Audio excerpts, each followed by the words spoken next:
IMF के बगैर पाकिस्तान क्या कर सकता है? क्विकसैंड का नजरिया ये है कि अगर आप इसमें गिरते हैं तो आप नहीं डूबेंगे जब तक कि आप हरकत ना करें। इसी तरह हुकूमत पाकिस्तान इस वक्त IMF से कर्ज बहाली के लिए जो भी इक़दाम कर रही है वो मुआशियात को और गर्दाब में फंसाती चली जा रही है।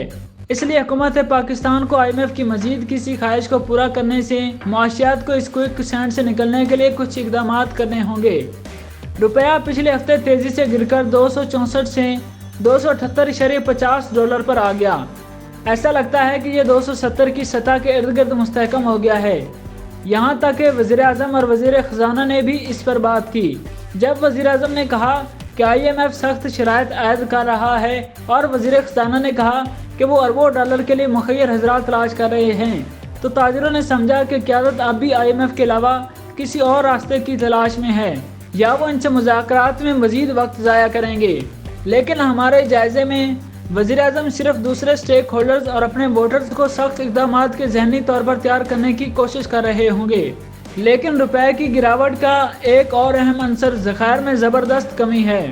जब तक ताजर मुआशियात के बेहतर होने के बारे में पुरएतमाद नहीं होते, ख़ास तौर पर ज़खायर की सूरत हाल, रुपया गिरता रहेगा चाहे इसकी सतह कुछ भी हो। ताजरों के मुताबिक रुपए की कदर $280 और $285 की सतह पर मुस्तहकम हो जाएगी, लेकिन इसके लिए हुकूमत और IMF के दरमियान मुआहदा होना बहुत ज़रूरी है। लेकिन हुकूमत और IMF के दरमियान एक अहम नुक्ते पर इख्तलाफ है जो जारी रहने के कभी इम्कानात हैं। वो नुक्ता यह है कि पाकिस्तान ने दूसरे कर्ज दहंदगान के मुकाबले चीनी इदारों को अदायगियों की तरजीह दी है और IMF को इस पर शदीद एतराज़ है। डॉलर के ज़खायर में आखिरी कमी भी खामोशी से चीनी कर्ज दहंदा को $500 मिलियन की अदायगी बताई जा रही है।